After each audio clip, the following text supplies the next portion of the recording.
ประเทศลาวมหาชน BCL1 ทางเฮาขอแจ้งให้ทานทราบว่า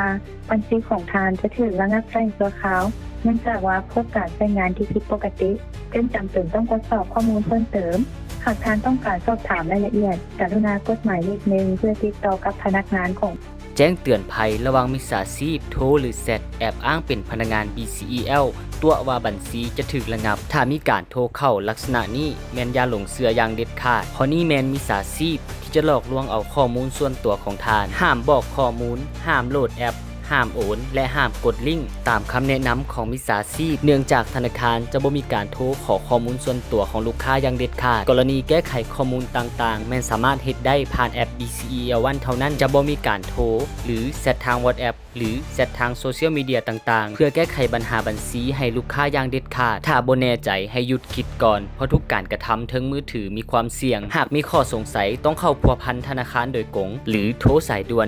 1555หรือติดต่อผ่านเมนูวันแค่ในแอป BCEL1 ได้ตลอด24ชั่วโมงบ่มีมื้อพัก